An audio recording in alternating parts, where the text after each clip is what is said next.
अब आपको यूक्रेन पर पुतिन की सेना के सबसे बड़े हमले के बारे में आइए हम आपको बता देते हैं। करीब 24 घंटे पहले अमेरिकी राष्ट्रपति ट्रंप ने यूक्रेन को हथियार सप्लाई करने का ऐलान किया। तो उधर ट्रंप ने ऐलान किया और इधर पुतिन ने यूक्रेन पर अब तक का सबसे बड़ा हवाई हमला कर दिया। आखिर यूक्रेन पर सबसे बड़ा हवाई हमला करके पुतिन ने कैसे ट्रंप को दी है बहुत बड़ी चुनौती, इस रिपोर्ट में हम आपको दिखाते हैं।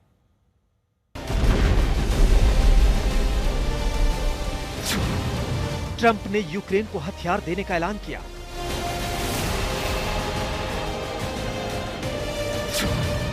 पुतिन का यूक्रेन पर सबसे बड़ा हवाई हमला।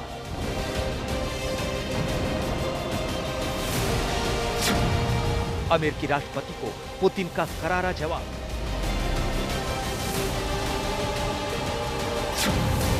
क्या यूक्रेन रूस जंग में होगी अमेरिका की एंट्री?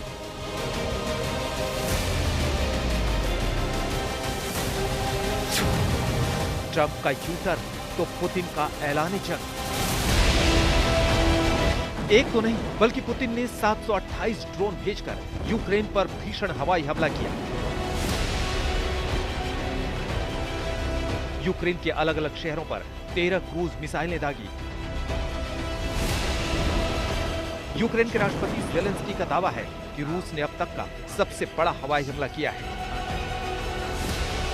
हवाई हमला उस वक्त हुआ है जब बीते दिन अमेरिकी राष्ट्रपति ने यू टर्न लेते हुए यूक्रेन को हथियारों की सप्लाई पर लगी रोक हटाने का ऐलान किया था।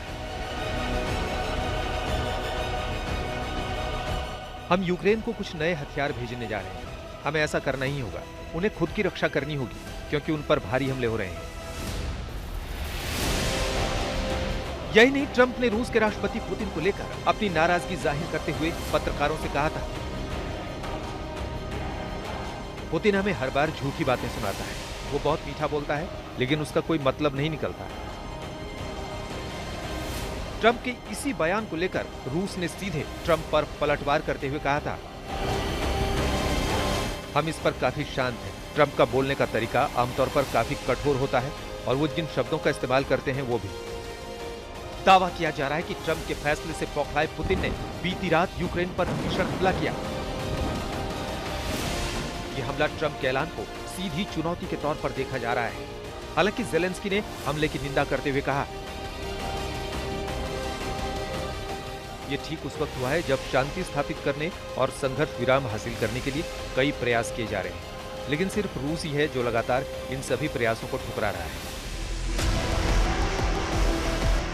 दरअसल रूस और यूक्रेन के बीच 24 फरवरी 2022 से जंग जारी है। यूक्रेन को हथियारों की सप्लाई अमेरिका की तरफ से की जा रही थी। अमेरिका ने जंग शुरू होने के बाद से यूक्रेन को air defence system, drone, rocket launcher, radar, tank और कई एंटी रडार हथियार दिए थे। लेकिन कुछ महीने पहले ट्रंप प्रशासन ने हथियारों की सप्लाई पर ब्रेक लगा दिया था। खुद ट्रंप की तरफ से यूक्रेन रूस युद्ध में सीज फायर की कोशिश की गई। यहाँ तक कि कई बार ट्रंप और पुतिन की फोन पर बातचीत हुई लेकिन कोई नतीजा नहीं निकला।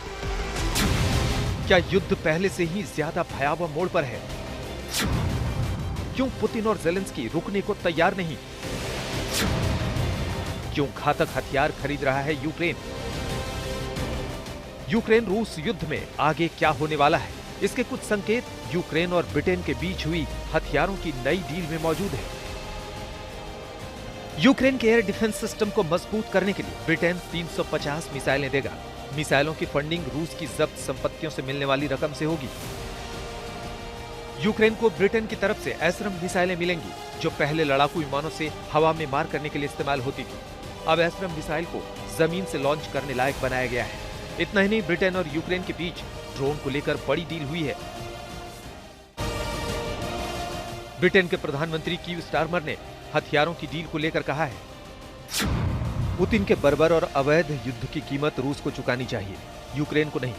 इसलिए जब्त रूसी संपत्तियों से मिलने वाले पैसे का इस्तेमाल यूक्रेन की सुरक्षा में किया जा रहा है।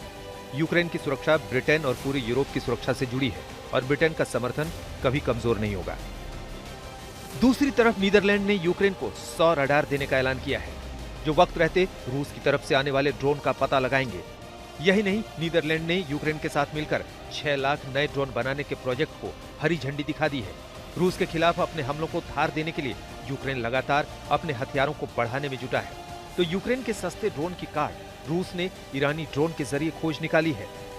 यूक्रेन के खिलाफ रूस मेड इन ईरान ड्रोन का इस्तेमाल कर रहा है। वही ड्रोन जो घातक है, सटीक हमले करता है और सस्ते हैं, ठीक वैसे ही जैसे ड्रोन का इस्तेमाल यूक्रेन कर रहा है। यानी ट्रंप की अगुवाई में तमाम मुल्क रूस के खिलाफ हथियार सप्लाई कर रहे हैं। दूसरी तरफ पुतिन भी अमेरिका को ललकारने का कोई मौका नहीं छोड़ते हैं। भले ही युद्ध रूस और यूक्रेन के बीच जारी है, लेकिन दोनों तरफ से खेमेबंदी जबरदस्त है। अगर युद्ध विराम जल्दी नहीं हुआ तो दो मुल्कों के बीच चल रहा यही युद्ध पूरी दुनिया को अपनी चपेट में ले सकता है, क्योंकि अब युद्ध में अमेरिका की एंट्री की संभावना बढ़ गई है। आज तक ब्यूरो।